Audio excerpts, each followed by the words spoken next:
Maliban naman sa mga miyembro ay bigo rin umano nga matulungan ng PhilHealth Corporation, ang PhilHealth, ang kanilang mga empleyado. Ito ang sinabi ni Senator Bongo matapos malaman na napakaliit ng ibinibigay na tulong ng PhilHealth sa mga empleyado nito at hindi tugma sa naging kontribusyon ng mga miyembro. Narito ang ulat ni Raymond Dadpaas.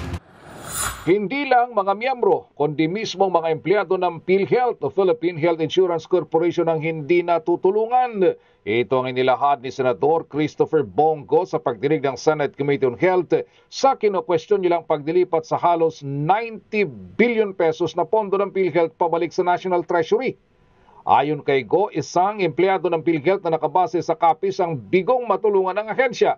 Nagkaroon ito ng hospital bill na 800,000 pesos, ngunit maliit na halaga lamang ang sinagot ng PhilHealth. Kailangan pang mangutang ang pamilya para mabayaran ang hospital bill. Humarap din sa pagdinig ang asawa ng dating Provincial Health Officer ng Camarines Norte na si Dr. Walter Halgalado. Ayon kay Ms. May Dan Halgalado, umabot sa 4.5 million pesos ang hospital bill ng kanyang asawa, ngunit 29,000 pesos lamang ang binayaran ng PhilHealth. Ito ay sa kabila ng umabot na sa 200,000 pesos ang kanyang naging kontribusyon sa PhilHealth. Si Halgalado ay nagbabayad ng 2,500 hanggang 3,000 pesos kada buwan bilang kontribusyon. Sabi ni Ginang May Halgalado, napakaliit ang binayaran ng PhilHealth, kaya't sana ay nagbayad na lang sila ng insurance at tiyak na mas malaki pa ang kanilang nakuha. Tayo sabi niya, no, the PhilHealth is very good.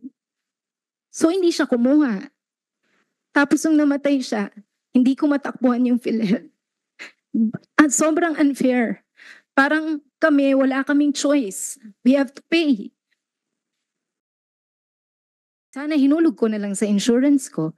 Sana hinulog ko na lang sa insurance niya and we can get what we need. Ayon kay Go, ang mga ganitong klase ng kaso ang dahilan ng kanyang ipinipilit sa management ng PhilHealth na baguhin ang kanilang case rate. Dapat ang bayad ng PhilHealth ay tugma sa kontribusyon ng bawat miyembro. Hindi tulad ng nangyayari ngayon na pare-pareho ang bayad ng PhilHealth para sa isang uri ng karamdaman, may kontribusyon man o wala.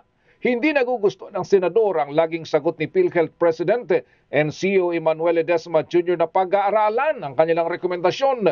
Sagot umano ito ng isang opisyal na hindi nakaranas ng kahirapan at hindi naintindihan ang sitwasyon ng mga mahirap nating mga kababayan. Para sa MBC TV Network News, ito si Raymond Dadpaas, una sa Pilipinas, una sa Pilipino.